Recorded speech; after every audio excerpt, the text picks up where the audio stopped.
Moms medicine. നമ്മുടെ നാട്ടിലെ ആല് പോലെ തന്നെയാട്ടോ അതിരിക്കുന്നത്. ഭയങ്കര ഭംഗിയാണ് ഇവിടുത്തെ കൺസ്ട്രക്ഷൻ ഒക്കെ. Hi all, welcome to my YouTube channel. So എല്ലാവർക്കും സുഖമാണെന്ന് വിശ്വസിക്കുന്നു. ഇന്ന് ഞങ്ങൾ ഹോസ്പിറ്റലിൽ പോവാട്ടോ. അന്നമോളെ കൊണ്ട് ഹോസ്പിറ്റലിൽ പോവാണേ. എന്തിനാന്ന് റീസൺ എന്ന് ചോദിച്ചു കഴിഞ്ഞാൽ എനിക്കും അറിയത്തില്ല. ഇന്നലെ വൈകുന്നേരം എനിക്കൊരു മെസ്സേജ് വന്നു, ജസ്റ്റ് അന്നമോളുമായിട്ടൊരു ഫേസ് ടു ഫേസ് മീറ്റിംഗ് നേഴ്സിനുണ്ട് എന്ന് പറഞ്ഞുകൊണ്ട്. എനിക്ക് തോന്നുന്നു 3ാമത്തെ ഡോസ് ഇഞ്ചക്ഷൻ ആണെന്ന് തോന്നുന്നു കേട്ടോ. പക്ഷെ എനിക്കും കറക്റ്റായിട്ട് അറിയത്തില്ല, ഞാൻ എന്താണെന്നുള്ളത് മറന്നുപോയി. ഇന്നലെ അവർ നോട്ടിഫിക്കേഷൻ അയച്ചപ്പോഴാണ് ഞാനും ഓർക്കുന്നത് മീറ്റിംഗ് ഉണ്ടെന്നുള്ള കാര്യം. പക്ഷെ എന്തിനാണെന്നുള്ളത് ഞാനും മറന്നുപോയി കേട്ടോ. സോ എന്തായാലും ഇന്ന് പോയി നോക്കാം. ഒരാൾ കണ്ടോ, ഞാൻ എടുക്കാത്തതിൻ്റെ ദേഷ്യം കാണിക്കുന്നതാണ് ദേ ഇവിടെ. എങ്ങനെയും ഒന്ന് ചാടി എണീറ്റ് പോകാൻ പറ്റുമോ എന്ന് ശ്രമിക്കുന്ന കേട്ടോ. എൻ്റെ മോളെ മൈൻഡില്ല. എങ്ങനെയും അവിടെ നിന്ന് ചാടിപ്പോണം, ഞാനൊന്ന് എടുക്കണം. അതിന് വേണ്ടിയിട്ടാണ് ഇരുന്ന് ഒക്കെ വെക്കുന്നത്. ആരാ ഇവിടേക്ക് എന്ന് മക്കുണ്ടാക്കുന്നേ? ഇവിടേക്ക് എന്ന് മക്കുണ്ടാക്കുന്ന ആരാ?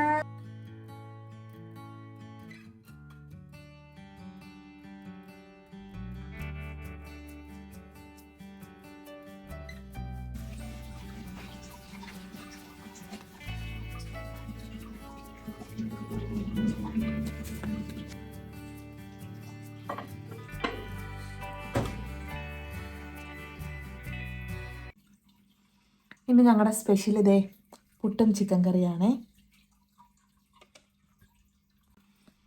ഞാൻ വലിയ മോർണിംഗ് പേഴ്സൺ അല്ല കേട്ടോ.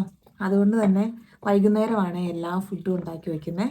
എന്ന് വെച്ച് കഴിഞ്ഞാൽ എന്താണ് ഉച്ച വരെ വേണ്ട രാവിലത്തെ കാപ്പി, ഉച്ചക്കത്തേനുള്ള ഫുഡ് എല്ലാം ഉണ്ടാക്കി വെക്കുന്നത് വൈകുന്നേരമാണ്. എന്നിട്ട് രാവിലെ ജസ്റ്റ് ചൂടാക്കി കഴിക്കുക കേട്ടോ ചെയ്യുന്നത്. അന്നമോളെ ഇങ്ങനെ ഇരുത്തേക്കുവാണെങ്കിൽ അവൾക്ക് ഫിഷ് ടാങ്കിലെ മീനേയും കാണാം, എനിക്ക് സുഖമായിട്ട് ഇവിടെ ഇരുന്ന് ഫുഡും കഴിക്കാം. അതുകൊണ്ടാണ് ഞാൻ ഇന്ന് ഇങ്ങനെ ചെയ്യുന്നത്. ഇച്ചായൻ്റെ വകയാട്ടോ ചിക്കൻ കറി. എന്താണെന്ന് വെച്ച് കഴിഞ്ഞാൽ ഇവിടെ നോൺ വെജ് എപ്പോഴും കുക്ക് ചെയ്യുന്ന ഇച്ചായനാണേ. ഇച്ചായൻ നോൺ വെജ് കുക്ക് ചെയ്യുന്ന സമയത്ത് ഞാൻ അസിസ്റ്റൻറ്റ് ഷെഫും ഇച്ചായനാണ് മെയിൻ ഷെഫും ആവുന്നത്. ആ സമയത്ത് ഞാൻ പാത്രങ്ങളൊക്കെ കഴുകും, അതുപോലെ തന്നെ എല്ലാം അരിഞ്ഞൊക്കെ കൊടുക്കും. അങ്ങനത്തെ ഹെൽപ്പൊക്കെ ആട്ടോ എൻ്റെ അടുത്തുനിന്നുള്ള. അന്നേരം ഇച്ചായനാണ് മെയിനായിട്ടെല്ലാം കുക്ക് ചെയ്യുന്നത്. നോൺ വെജ് ഐറ്റംസ് കുക്ക് ചെയ്യുന്നത്. വെജ് ഐറ്റംസ് ഞാൻ തന്നെ കുക്ക് ചെയ്യും. നോൺ വെജ് ഐറ്റംസ് എനിക്ക് പുള്ളിയുടെ കുക്കിങ്ങാണ് ഇഷ്ടം. എന്താണെന്ന് വെച്ച് കഴിഞ്ഞാൽ പുള്ളി ഓരോ പ്രാവശ്യം ഓരോ രീതിയിലാണ് ഉണ്ടാക്കുന്നത്. എന്ന് പറഞ്ഞാൽ എപ്പോഴും ഒരു സ്പെസിഫിക് ടേസ്റ്റ് ആയിരിക്കില്ല. എപ്പോഴും പുള്ളി ഒരു ദിവസം ചിക്കൻ കറി ഒരു രീതിയിലാണ് ഉണ്ടാക്കുന്നതെങ്കിൽ വേറൊരു പ്രാവശ്യം വേറൊരു രീതിയിൽ ഉണ്ടാക്കാൻ നോക്കും. അതുകൊണ്ട് എനിക്കതാ കൂടുതൽ ഇഷ്ടം. അന്നേരത്തിനും ഇച്ചായനും നോൺ വെജ് ഐറ്റംസ് കുക്ക് ചെയ്യാൻ ഭയങ്കര ഇഷ്ടമാണ്.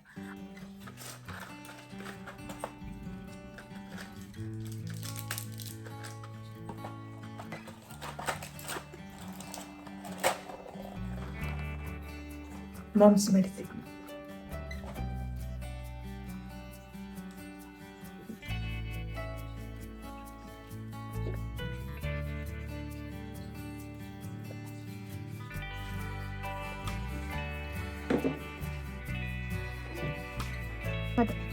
Hello, my dear girl.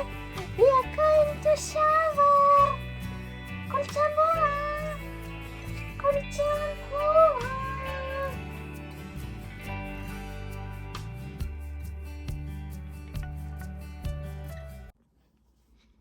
അങ്ങനെ പോകാനെല്ലാം റെഡി ആയിട്ടോ. ഇനി അടുത്ത ടാസ്ക്കാണ് ഇതേ കിടക്കുന്നത്. ഇയാളെ എങ്ങനെ വിളിച്ചെണീപ്പിക്കും എനിക്കറിയാൻ പാടില്ല. ആദ്യം പോയി ഞാനെല്ലാം സെറ്റ് ചെയ്യാം. സ്ട്രോളറൊക്കെ സെറ്റ് ചെയ്ത് ഇവിടെ കൊണ്ടുപോകാൻ പാകത്തിനെല്ലാം ഓക്കെ ആയി കഴിയുമ്പോഴത്തേനും അന്നമോളെ വന്ന് വിളിക്കാം.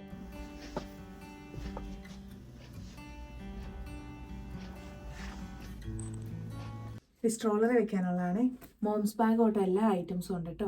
ഇനി എങ്ങാനും ഇഞ്ചക്ഷൻ ആണെങ്കിൽ അന്നമോള് തിരിച്ചു വരുമ്പോൾ കരയുവാണെങ്കിൽ കൊണ്ടുവരാൻ വേണ്ടിയിട്ടുള്ള ക്യാരി ബാഗ് വരെ ഞാൻ എടുത്തിട്ടുണ്ട് കേട്ടോ. ഇനി സ്ട്രോളറിൽ കിടന്നില്ലെങ്കിലോ. അല്ലെങ്കിലും ആൾക്കിപ്പോൾ സ്ട്രോളറിൽ കിടക്കാൻ ഒരു ഇച്ചിരി മടിയാണേ. എന്താണെന്ന് വെച്ച് കഴിഞ്ഞാൽ ഇപ്പം കാഴ്ചയൊക്കെ കാണാറായല്ലോ. അന്നേരത്തേനും സ്ട്രോളറിൽ കിടന്നു കഴിഞ്ഞാൽ അവൾക്ക് കറക്റ്റായിട്ടെല്ലാം കാണാൻ പറ്റുന്നില്ല. അന്നേരം കിടക്കുമല്ലേ ചെയ്യുന്നത്. ഇപ്പം കയ്യിൽ ഇങ്ങനെ ക്യാരി ബാഗിൽ ഇരിക്കുവാണെങ്കിൽ എന്താ ഗുണം എന്ന് വെച്ച് കഴിഞ്ഞാൽ ആൾക്കെല്ലാം നന്നായിട്ട് കാണാം. അതുകൊണ്ട് അവളിപ്പം ഇപ്പോൾ ക്യാരി ബാഗിലാട്ടോ കൂടുതൽ ഇരിക്കുകയുള്ളൂ. അവൾക്കിപ്പോൾ സ്ട്രോളറിൽ കിടക്കുന്ന വലിയ ഇഷ്ടമില്ല. പിന്നെ ഞാൻ തന്നെ ആകുമ്പോൾ എനിക്ക് ക്യാരി ബാഗ് അത്രയും പിടിക്കാൻ അത്രയും വശമില്ല, എടുത്ത് വെച്ച് കൊണ്ടുപോകാൻ പാകത്തിനെ. അന്നേരം എനിക്ക് സ്ട്രോളറാണ് എളുപ്പം. ഞാൻ അതുകൊണ്ടാണ് സ്ട്രോളർ എടുക്കുന്നത്. തിരിച്ചു വരുമ്പോൾ ഒരു വഴിയില്ലെങ്കിൽ നമുക്ക് ക്യാരി ബാഗിൽ എങ്ങനെയെങ്കിലും ഒക്കെ അഡ്ജസ്റ്റ് ചെയ്ത് കൊണ്ടുവരണ്ടേ. അതിന് വേണ്ടിയിട്ടാട്ടോ ക്യാരി ബാഗും കൂടെ എടുത്തേക്കുന്നേ. ഇത് ഞാൻ അന്നമ്മക്ക് യൂസ് ചെയ്യുന്ന സ്ലീപ്പിംഗ് ബാഗാണ്. സമ്മർ ആണെങ്കിലും ഞാൻ ഇപ്പോഴും ഇത് യൂസ് ചെയ്യുന്നുണ്ട് കേട്ടോ. എന്നാന്ന് വെച്ച് കഴിഞ്ഞാൽ പുറത്തിറങ്ങുമ്പോൾ നല്ല കാറ്റാണ്. കഴിഞ്ഞ ദിവസമൊക്കെ പുറത്ത് ഭയങ്കര കാറ്റായിട്ട് ഞാൻ ഭയങ്കര ഓവർ കോൺഫിഡൻ്റ് ആയിട്ട് അന്നമോളെ ഒന്ന് പുറത്തേക്കൊന്ന് ഇറക്കിയതാണ്.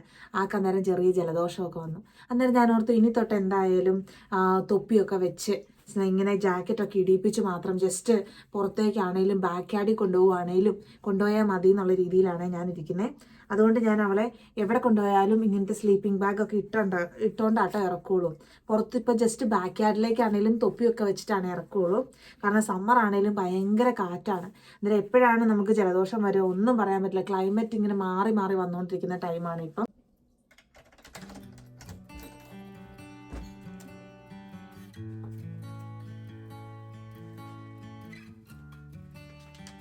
കറക്റ്റ് ടൈമാണല്ലോ. കണ്ടോ, അന്നമോളുടെ ഈ മാസത്തെ ബുക്ക് വന്നതാണ് കേട്ടോ. സ്റ്റോറി ബുക്ക് വന്നതാണ്. ഇനി ഞാൻ വരുമ്പോൾ നിങ്ങളെ കാണിച്ചു തരാം കേട്ടോ ഇന്ന് എന്ത് സ്റ്റോറി ബുക്കാണ് കിട്ടിയേക്കണേന്ന്. ഞാൻ കറക്റ്റ് തുറന്നപ്പോൾ എനിക്ക് കേട്ടു മെയിൽ വന്നതും.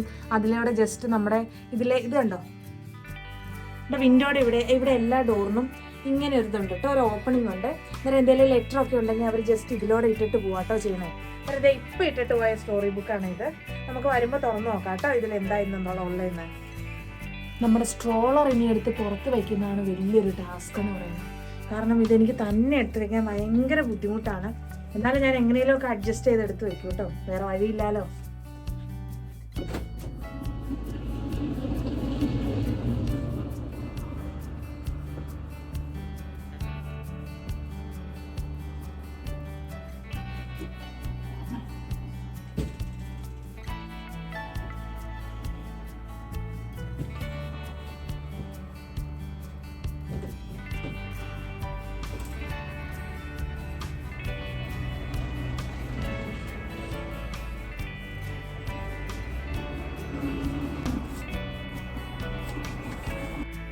ഞാൻ പുറത്ത് സ്ട്രോളറൊക്കെ എടുത്ത് സെറ്റ് ചെയ്ത് വെച്ചിട്ടുണ്ട്. ഇനി അന്നമോളെ പോയി വിളിച്ചോണ്ട് വന്നാൽ മതി കേട്ടോ.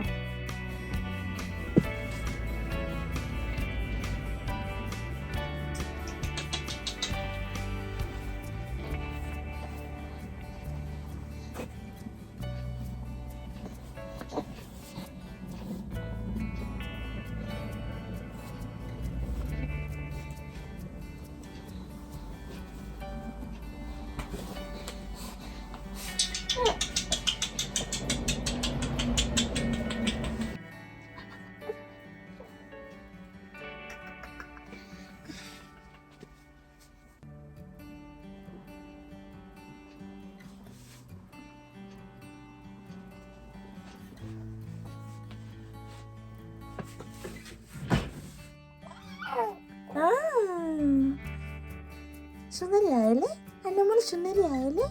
ഹായ്, ഇതാരാ? ഹായ്. അന്നമോള് പോവാൻ റെഡി ആയി കിടക്കുവാണേ. ഇനി എനിക്കും കൂടെ ഒന്ന് സെറ്റ് ആയാൽ മതി. ഞങ്ങൾ ഒന്നിച്ചതേ പോവാണ്. അപ്പൊ ഞാൻ ഹോസ്പിറ്റലിലേക്ക് പൊക്കോണ്ടിരിക്കുക കേട്ടോ. അങ്ങോട്ട് പോകുന്നത് നടന്നാണേ പോണേ, തിരിച്ചു വരുന്ന കേട്ടോ ബസ്സിന് വരുന്നത്. എന്നാന്ന് വെച്ച് കഴിഞ്ഞാൽ ഇപ്പൊ നല്ല സമ്മറല്ലേ, അന്നേരം നല്ല എല്ലാ വീട്ടിലും പൂക്കളൊക്കെ ഉണ്ടായിട്ടുണ്ടാവും. അന്നേരം കാണാൻ നല്ല രസമാണ്. അതാണ് മെയിൻ റീസൺ. പിന്നെ രണ്ടാമത്തേന്ന് പറയുന്നത് തിരിച്ചു വന്ന വഴി ഇങ്ങോട്ട് വരുമ്പം വെയിൽ കറക്റ്റ് അന്നമോളുടെ മുഖത്താണ് അടിക്കുന്നത്. അന്നേരം ബസ്സിന് വരാതെ നടന്നു വന്നു കഴിഞ്ഞു കഴിഞ്ഞാൽ ആ വെയിൽ ഫുള്ള് അന്നമോള് കൊള്ളേണ്ടി വരും. അതുകൊണ്ട് ഞാനിപ്പോൾ എന്നാ ചെയ്യുന്നതെന്ന് പറഞ്ഞു കഴിഞ്ഞാൽ ഹോസ്പിറ്റലിൽ പോകുമ്പോൾ നടന്നു പോകും, തിരിച്ചു വരുമ്പോൾ ബസ്സിന് പോകും. അന്നമോൾ എന്നെ തന്നെ നോക്കി കിടക്കും കേട്ടോ.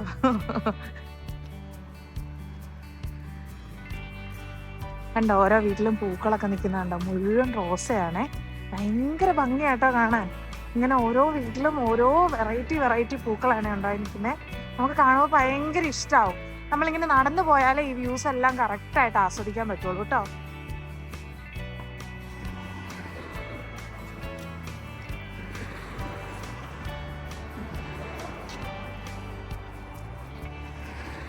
ആളുറങ്ങാനുള്ള പരിപാടിയാണേ.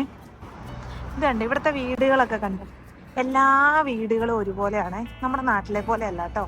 നമ്മുടെ നാട്ടിലെ പോലെ നമുക്ക് ഇഷ്ടമുള്ള രീതിയിലൊരു വീട് വെച്ചേക്കാന്ന് വെച്ചാൽ പറ്റില്ലായേ. പുറത്തുനിന്ന് നോക്കിയാൽ എല്ലാ വീടും ഏകദേശം ഒരുപോലെയാണ് ഇരിക്കുന്നത്. അതുകൊണ്ട് നമ്മൾ തന്നെ കൺഫ്യൂസ്ഡ് ആവും ഏത് വീടാണ് നമ്മുടെ. സോ ഇവിടെ എല്ലാ വീടിനും ഒരു നമ്പർ ഉണ്ട് കേട്ടോ. വീടിൻ്റെ നമ്പർ വെച്ചാണ് നമ്മളിപ്പോൾ അറിയപ്പെടുന്നത്. ഇപ്പോൾ ഇത് കണ്ടോ, 254 എന്ന് പറഞ്ഞു കഴിഞ്ഞാൽ ആ 254 ആ റോഡിൻ്റെ പേര് മാഞ്ചസ്റ്റർ റോഡ് വെസ്റ്റ്. അന്നേരം 254 മാഞ്ചസ്റ്റർ റോഡ് വെസ്റ്റ് എന്ന് വെച്ച് കഴിഞ്ഞാൽ അതാണ് ആ വീടിൻ്റെ അഡ്രസ്സ് എന്ന് പറയുന്നത്, പ്രോപ്പർ അഡ്രസ്സ്. അതിൻ്റെ കൂടെ ഇവിടെ ഒരു പോസ്റ്റ് കോഡും ഉണ്ടായിരിക്കും കേട്ടോ. ആ പോസ്റ്റ് കോഡും വെച്ചിട്ടാണ് ഇവിടെ ഓരോ വീടുകളും കറക്റ്റ് നമ്മൾ ഐഡൻറ്റിഫൈ ചെയ്യുന്നത്. അല്ലാതെ നമ്മുടെ നാട്ടിലെ പോലെ നമ്മുടെ വീട്ടുപേരോ അങ്ങനെയൊന്നും ഇല്ല കേട്ടോ. ജസ്റ്റ് ഓരോ വീടിൻ്റെയും നമ്പർ, അതിൻ്റെ കൂടെ ആ സ്ട്രീറ്റിൻ്റെ പേര്, അതിൻ്റെ കൂടെ നമ്മുടെ പോസ്റ്റ് കോഡും, അങ്ങനെയാണ് കൊടുക്കുന്നത്. ഇതേ കണ്ടോ ബസ് പോകണ കേട്ടോ. ഇങ്ങനത്തെ ഇതാട്ടോ ഞങ്ങളുടെ ജില്ലയിൽ ഓടുന്ന ബസ് 36. 38 ഉണ്ട്, 36ഉം 38ഉം ഉണ്ട്. ഇപ്പോൾ പോയത് 38 ആണ്. അതുപോലെ 36 ഉണ്ട്. ഇപ്പോൾ റോസ് നിൽക്കുന്നുണ്ടോ, ഇത് ഫുള്ള് റോസാട്ടോ. നമ്മുടെ വീട്ടിലുണ്ട് ഇങ്ങനത്തെ വൈറ്റ് റോസ്, ഞാൻ കാണിച്ചു തരാവേ. വൈറ്റും ഉണ്ട്, പിങ്കും ഉണ്ട്. വൈറ്റ് എന്ന് പറയുന്നത് നമ്മുടെ വീട്ടിലെ റോസ് അല്ല കേട്ടോ, ശരിക്കും പറഞ്ഞു കഴിഞ്ഞാൽ അത് അയൽവാസി റോസാ. പക്ഷെ അമ്മൂമ്മയുടെ വീട്ടിലെ റോസ് നമ്മുടെ എങ്ങോട്ടും കൂടെ സ്പ്രെഡ് ചെയ്ത് കിടക്കുക. നല്ല ഭംഗിയായതുകൊണ്ട് ഞങ്ങളും വെട്ടാൻ പോയില്ല. നല്ല രസമാണ് കാണാൻ. ഞാൻ ഒരു ദിവസം കാണിച്ചു തരാം കേട്ടോ നിങ്ങളെ. അന്നമോള് കിടക്കുന്നുണ്ടോ? അന്നമോൾക്ക് നല്ല ഉറക്കം വന്നിട്ടുണ്ട് കേട്ടോ. പക്ഷെ ആൾക്ക് ഉറങ്ങാനും കഴിയുന്നില്ല. കാരണം ഈ സ്ഥലമൊക്കെ കണ്ട് ഇങ്ങനെ പോകാൻ ഭയങ്കര ഇഷ്ടമാണ്. അമ്മ എപ്പോഴും പറയും നിന്റെ സ്വഭാവം അന്നമോൾക്ക് പുറത്തിറങ്ങാൻ പോകണം എന്ന് വെച്ച് കഴിഞ്ഞാൽ എനിക്കിങ്ങനെ ഓരോ സ്ഥലത്ത് ഇങ്ങനെ പോകാനും കാഴ്ചകളൊക്കെ ഇങ്ങനെ കണ്ട് നടക്കാനൊക്കെ വലിയ ഇഷ്ടമാണ്. അതുകൊണ്ട് തന്നെ എൻ്റെ പ്രഗ്നൻസി ടൈമിലാണേലും 9 മന്ത് വരെയും ഞാൻ അങ്ങനെ അകത്ത് കയറി ഇരിക്കുകയോ ഒന്നും ചെയ്തില്ല. എപ്പോഴും പുറത്തോടെ കറങ്ങി അടിച്ച് നടപ്പായിരുന്നേ. ബേബി ഉണ്ടായി കഴിഞ്ഞിട്ടാണേലും ഞാൻ ഇവളെയും കൊണ്ട് എല്ലായിടത്തും പോകുമായിരുന്നു കേട്ടോ. ഫസ്റ്റ് മന്തും സെക്കൻഡ് മന്തൊക്കെ ആണെങ്കിലും ജസ്റ്റ് ആ ഒരു മുറിവ് ഉണങ്ങുന്ന വരെ മാത്രമേ ഞാൻ വീട്ടിലിരുന്നുള്ളൂ. അത് കഴിഞ്ഞപ്പോൾ ഞങ്ങളെല്ലാവരും പുറത്തൊക്കെ ഇറങ്ങും, അല്ല സാധനങ്ങളൊക്കെ മേടിക്കാൻ പോവും, അല്ലെങ്കിൽ സമ്മർ ആയതുകൊണ്ട് തന്നെ ഒന്നെങ്കിൽ കറങ്ങാൻ പോവും, അങ്ങനെ എന്തെങ്കിലുമൊക്കെ ചെയ്യാമായിരുന്നു കേട്ടോ. അന്നമോളും അങ്ങനെ തന്നെയാണേ. അവൾക്ക് ഭയങ്കര ഇഷ്ടമാട്ടോ ഇങ്ങനെ നടക്കാനും കാഴ്ചകളൊക്കെ കാണാനുമേ. പിന്നെ ഇങ്ങനെ കാഴ്ചകളൊക്കെ കാണാൻ കൊണ്ടു നടക്കുന്നത് നല്ലതാണേ. ഇവരുടെ ബ്രെയിൻ നന്നായിട്ട് ഡെവലപ്പ് ചെയ്യുന്ന ടൈമാണല്ലോ. അതുകൊണ്ട് ഇവർക്ക് നന്നായിട്ട് എല്ലാം എൻജോയ് ചെയ്യാനും ഓരോരോ വെറൈറ്റി സൗണ്ട്സും അതുപോലെ തന്നെ വിഷൻസൊക്കെ കിട്ടുമ്പോൾ അവരുടെ ബ്രെയിനൊക്കെ നന്നായിട്ട് ഡെവലപ്പ് ആവാനും ഒക്കെ നല്ലതാണേ. ഒരാളിവിടെ കയ്യിലേക്ക് നോക്കി കിടക്കണുണ്ടോ? അവളുടെ കൈ ഞാൻ കവർ ചെയ്ത് വെച്ചേക്കുവാണേ ജാക്കറ്റ് വെച്ചിട്ട്. അതുകൊണ്ട് അവൾക്ക് കൈ വാരി വെക്കാൻ പറ്റുന്നില്ല. ഇപ്പം അവർ മറ്റേ ഫുഡൊക്കെ കഴിക്കാനൊക്കെ പ്രിപ്പയർ ചെയ്യുന്ന ടൈമൊക്കെ ആയതുകൊണ്ട് തന്നെ അവർക്ക് കൂടുതലും കൈ വായി വെക്കാനുള്ള ടെൻഡൻസി ഒക്കെ ഉണ്ട്. അങ്ങനെയാണ് അവർ എൻവയോൺമെൻറ്റുമായിട്ട് അഡ്ജസ്റ്റ് ആവുന്നതും അതുപോലെ തന്നെ ച്യൂവിങ് എങ്ങനെയാണെന്നൊക്കെ പഠിക്കുന്നതൊക്കെ ഇങ്ങനെ കൈ വായി വെക്കുന്നതിലൂടെയാണ്. പക്ഷെ ഞാനിപ്പോൾ അവളുടെ കൈ ഇങ്ങനെ മറച്ച് വെച്ചിരിക്കുന്നതുകൊണ്ട് പുള്ളിക്കാരത്തേക്ക് കറക്റ്റായിട്ട് കൈ വായി വെക്കാൻ പറ്റുന്നില്ല. അന്നേരം എൻ്റെ കൈ എന്തിയെന്നാണ് ഒന്നും അന്വേഷിക്കുന്നത്.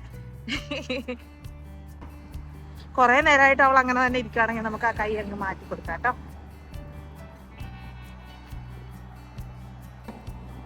ഞാനിപ്പോൾ നിങ്ങൾക്കൊരു മരം കാണിച്ചു തരാവേ. നമ്മുടെ നാട്ടിലെ ആല് പോലെ തന്നെയാട്ടോ അതിരിക്കുന്നത്. അത് ആലാണോ എന്ന് എനിക്ക് ഡൗട്ടുണ്ട്, എനിക്ക് ഉറപ്പില്ല. പക്ഷെ കണ്ടു കഴിഞ്ഞാൽ ശരിക്കും ആല് പോലെ തന്നെയുണ്ട്. ഇത് കണ്ടോ, ഇതിന്റെ ഇല കണ്ടോ കണ്ടു കഴിഞ്ഞാൽ ശരിക്കും ഒരു ആൽമരത്തിന്റെ ഇല പോലില്ലേ.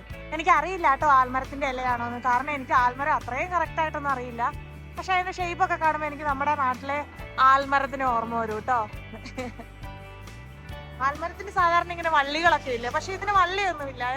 എനിക്കറിയില്ല, എന്തോ ഒരു മരം. പക്ഷെ കാണുമ്പോൾ എനിക്ക് അതിനെ ഓർമ്മ വരും, നമ്മുടെ നാടും ഒക്കെ ഓർമ്മ വരും. രസമല്ലേ അത്? നല്ല സണ്ണിയാണ് ഇന്ന്. പക്ഷെ നല്ല സണ്ണിയാണേലും നല്ല കാറ്റുണ്ട് കേട്ടോ. അതുകൊണ്ട് തന്നെ പുറത്തിറങ്ങുമ്പം ചൂടാണേലും ആ ചൂട് ഈ കാറ്റിന്റെ തണുപ്പ് കൊണ്ട് നമ്മൾ അറിയില്ലേ. അതാട്ടോ ഇവിടുത്തെ പ്രത്യേകത. അതുകൊണ്ട് നമ്മൾ എപ്പോൾ പുറത്തിറങ്ങിയാലും അറ്റ്ലീസ്റ്റ് ഹുഡിയെങ്കിലും ഇട്ടിട്ടേ ഇറങ്ങാൻ പറ്റുള്ളൂ. എന്താ എന്തൊക്കെയോ പഴങ്ങളൊക്കെ ഉണ്ടായി നിൽക്കുന്നു. കഴിക്കാൻ കൊള്ളുന്നതാണോ വിഷക്കായാണോ അതുപോലെ അറിയില്ല കേട്ടോ. ഇവിടുത്തെ പള്ളികൾ കണ്ടോ, നല്ല ഭംഗിയാലേ ഓരോ പള്ളികളും കാണാൻ വേണ്ടിയിട്ട്. ഭയങ്കര ഭംഗിയാണ് ഇവിടുത്തെ കൺസ്ട്രക്ഷനൊക്കെ. നല്ല രസമായിട്ടാട്ടോ ഓരോന്നും ചെയ്തേക്കുന്നത്. കാര്യമൊന്നുമില്ല, ആർക്കും വിശ്വാസവും ഇല്ല, ഒന്നുമില്ല. അപ്പം അതുകൊണ്ട് എല്ലാ പള്ളികളും ബാറാക്കിക്കൊണ്ടിരിക്കുക കേട്ടോ. ഇതേ പറഞ്ഞ സമയം കൊണ്ട് അന്നമോളും ദേ നല്ല ഉറക്കമായി. നമ്മൾ ഇനിയും കുറച്ച് സമയം കൂടെ ഉണ്ടേ. നമ്മൾ ലിറ്റിൽ ഹാൾട്ടൺ സിറ്റി എത്തുന്നേ ഉള്ളൂ കേട്ടോ. ഇനി ഒരു 10 മിനിറ്റും കൂടെ ഉള്ളൂ. 10 മിനിറ്റ് ഇല്ല, എൻ്റെ നടപ്പ് വെച്ചാണെങ്കിൽ 10 മിനിറ്റ്, നോർമലി നടക്കുന്ന ആൾക്കാരാണെങ്കിൽ 5 മിനിറ്റ്, അത്രയുള്ളേ. നല്ല കാറ്റാ, നല്ല സുഖം, ചെറിയ തണുത്ത കാറ്റും അതിൻ്റെ കൂടെ നല്ല വെയിലും ഒക്കെ ആയിട്ട് ഭയങ്കര ഭംഗി. നമ്മൾ ക്രോസ് ചെയ്യാൻ നിൽക്കുക കേട്ടോ. ഈ സിഗ്നൽ കണ്ടോ, ഇതിലിങ്ങനെ പ്രസ് ചെയ്യണം, എന്നിട്ട് അത് ഗ്രീൻ കത്തുന്ന വരെ നമ്മൾ വെയിറ്റ് ചെയ്യണം കേട്ടോ. ഇപ്പൊ കണ്ടോ റെഡ് അല്ലേ, ആ റെഡ് മാറി ഗ്രീൻ കത്തിയാൽ മാത്രം കേട്ടോ നമുക്ക് മാറി പോകാൻ പറ്റുള്ളൂ.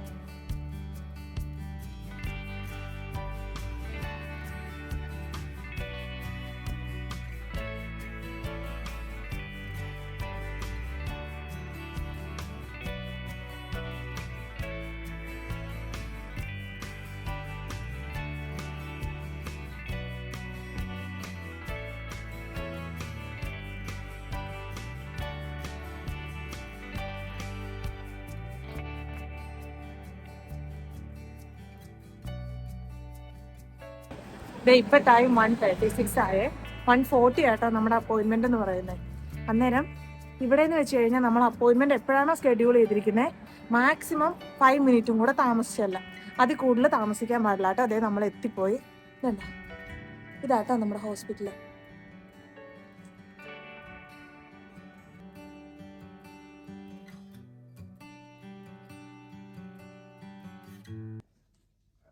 അങ്ങനെ ജീപ്പിനെ കാണാൻ വേണ്ടി നമ്മൾ എത്തിയിട്ടോ. ഇവിടെ ഭയങ്കര ക്വയറ്റാണ്, കണ്ടോ. സ്പെസിഫിക് ആയിട്ടുള്ള സ്കെഡ്യൂൾ ചെയ്ത് വരുന്നത് കൊണ്ട് അധികം ആൾക്കാരൊന്നും കാണില്ല കേട്ടോ. നമ്മളും ആ സമയത്ത് വേറെ ഏതെങ്കിലും ഡോക്ടേഴ്സ് വിളിച്ചിട്ടുണ്ടെങ്കിൽ അവർ മാത്രമേ ഉണ്ടായിരിക്കുള്ളേ. അന്നമോളാണെങ്കിൽ നല്ല ഉറക്കം. എനിക്കറിയാൻ പാടില്ല ഡോക്ടറിനെ കാണുന്ന സമയത്ത് ആൾ എണീക്കോ ഇല്ലയോ എന്ന്. അങ്ങനെ ഹോസ്പിറ്റലൊക്കെ പോയിട്ട് വന്നിട്ടോ. ഇഞ്ചക്ഷൻ തന്നെയായിരുന്നേ, 3rd ഡോസ് ഇഞ്ചക്ഷൻ ആയിരുന്നു കേട്ടോ. മെനിഞ്ചൈസ് ബിയുടെ ഇഞ്ചക്ഷനും കൂടെ ഉണ്ടായിരുന്നു. അതുകൊണ്ട് ഇന്ന് അന്നമോക്ക് പനിയൊക്കെ വരുമെന്ന് പറഞ്ഞിട്ടുണ്ട്. അങ്ങനെ ഇരിക്കുന്നു. ആളിപ്പോൾ നല്ല ഹാപ്പിയാണ്. ഇതേ കണ്ട് മേ ബി ഉച്ച കഴിഞ്ഞത്തേനാണ് പനിക്കാനൊക്കെ ഉള്ള ചാൻസ് ഉള്ളത്. നല്ല പനിയും നല്ല പെയിനും ഒക്കെ ഉണ്ടായിരിക്കും എന്ന് പറഞ്ഞിട്ടുണ്ട്. പാരസെറ്റാമോൾ 3 ഡോസ് കൊടുക്കാൻ പറഞ്ഞു. അപ്പം നമ്മൾ ബസ് സ്റ്റോപ്പിലേക്ക് നടന്നു പോയിക്കൊണ്ടിരിക്കുക കേട്ടോ. ഇവിടെ നിന്നാകെ 1-2 മിനിറ്റേ ഉള്ളൂ ബസ് സ്റ്റോപ്പിലേക്ക്. ഇപ്പോൾ ഒരു 38 പോയതേ ഉള്ളൂ. അതുകൊണ്ട് ഇനി കുറച്ചും കൂടെ കഴിഞ്ഞിട്ട് ഇനി അടുത്ത ബസ് കാണുള്ളൂ കേട്ടോ. വേറെ ഇനി കുറച്ച് നേരം വെയിറ്റ് ചെയ്യണം, കുറച്ചധികം നേരം വെയിറ്റ് ചെയ്യണം. അന്നമോളുടെ ഫാമിലി ഹബ്ബ് ഇവിടെ അടുത്ത് തന്നെയാണ്. ആ കാണുന്ന ആഷ് കളർ കെട്ടിടം അതാട്ടോ അന്നമോളെ കാണിക്കുന്ന ഫാമിലി ഹബ്ബ്. ഇപ്പം എന്തേലും അന്നമോക്കിനി ഫുഡിങ്ങിൻ്റെ കേസ് വരുമ്പോൾ ഫുഡിന് 2 മാസം കൂടെ കഴിയുമ്പോഴാണ് സോളിഡ് ഫുഡ് സ്റ്റാർട്ട് ചെയ്യുന്നത്. ആ ടൈമിൽ ഫുഡിന് വേണ്ടിയിട്ടുള്ള ക്ലാസ്സിന് എന്തൊക്കെ ഫുഡാണ് കൊടുക്കേണ്ടത്, എങ്ങനെയാണ് കൊടുക്കേണ്ടത്, അതുപോലെ ചോക്കിങ്ങോ അങ്ങനെ എന്തെങ്കിലും വന്നു കഴിഞ്ഞ് കഴിഞ്ഞാൽ എങ്ങനെയാണ് അതിനെ നമ്മൾ സർവൈവ് ചെയ്യേണ്ടത്, അങ്ങനത്തെ കേസസും എല്ലാം പറഞ്ഞു തരാൻ വേണ്ടിയിട്ടൊരു ക്ലാസ് ഉണ്ട് കേട്ടോ. അതിന് വേണ്ടി വരേണ്ടത് ഫാമിലി ഹബിലാണ്. അതുപോലെ തന്നെ ഇനി ബേബിയുടെ വെയിറ്റ് എടുക്കാൻ വേണ്ടി മാസം വരുന്നത് ഫാമിലി ഹബിലാണ്. അന്നേരം ഞാൻ കാണിച്ചു തരാം കേട്ടോ. ഫാമിലി ഹബ് എത്തി. ഇതാണ് ഫാമിലി ഹബ് കേട്ടോ. ഇതുണ്ട്, ഇത് ബസ് സ്റ്റോപ്പ്. ബസ് സ്റ്റോപ്പിൽ എഴുതിയേക്കണ കണ്ടോ, 2038 എന്ന് എഴുതിയേക്കുന്ന കണ്ടോ. എന്ന് പറഞ്ഞാൽ 20ഉം 38ഉം മാത്രമാണ് അന്നേരം ഈ സ്റ്റോപ്പിൽ നിർത്തുള്ളൂ. അതാട്ടോ അത് മീൻ ചെയ്യുന്നേ. ബിൽഡിങ്സ് ഒക്കെ കണ്ടോ. ഈവൻ ഹോസ്പിറ്റലാണെങ്കിൽ പോലും ഒരേ കൺസ്ട്രക്ഷൻ ആണ്.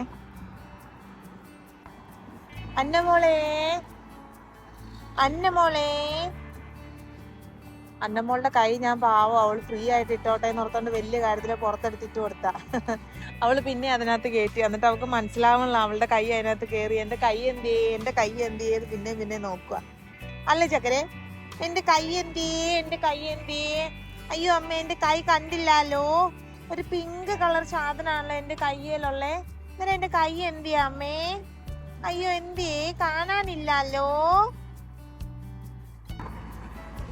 അന്നമോൾ എന്നെ തന്നെ നോക്കി കിടക്കുവാണ്.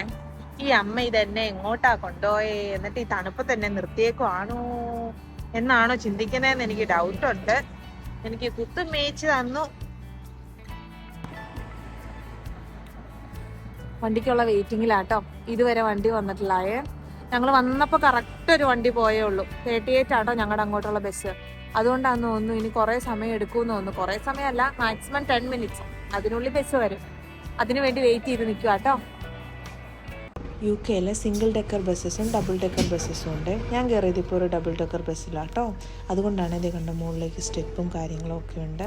പിന്നെ ഈ ബസ്സസിലെല്ലാം ഫ്രണ്ടിൽ നമുക്ക് സ്ട്രോളറോ അല്ലെങ്കിൽ വീൽ ചെയർ യൂസേഴ്സിന് ഇരിക്കാൻ പാകത്തിനുള്ള ഏരിയാസും എപ്പോഴും ഉണ്ടായിരിക്കും കേട്ടോ. ഇന്ന് ഞാൻ കയറിയ ബസ് നല്ല എംറ്റി ആയിരുന്നേ. അതുകൊണ്ട് എനിക്ക് സുഖമായിട്ട് വീഡിയോസൊക്കെ എടുക്കാൻ പറ്റി കേട്ടോ.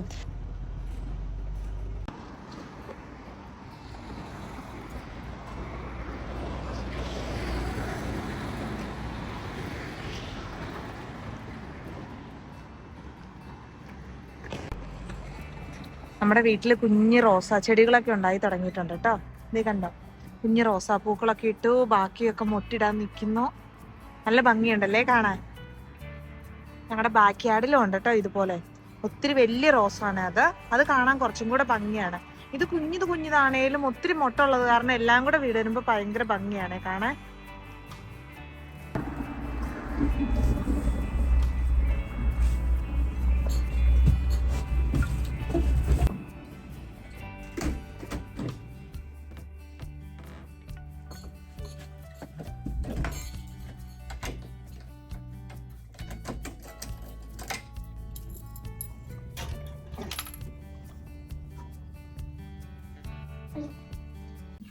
ഇമാജിനേഷൻ ലൈബ്രറി എന്ന് പറയുന്ന ലൈബ്രറിയിൽ നിന്ന് അന്നമോക്ക് കിട്ടുന്നതാണ്.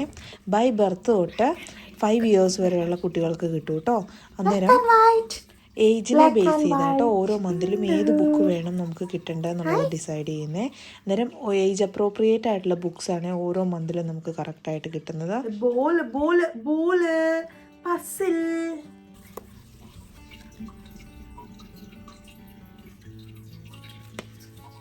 കണ്ടോ,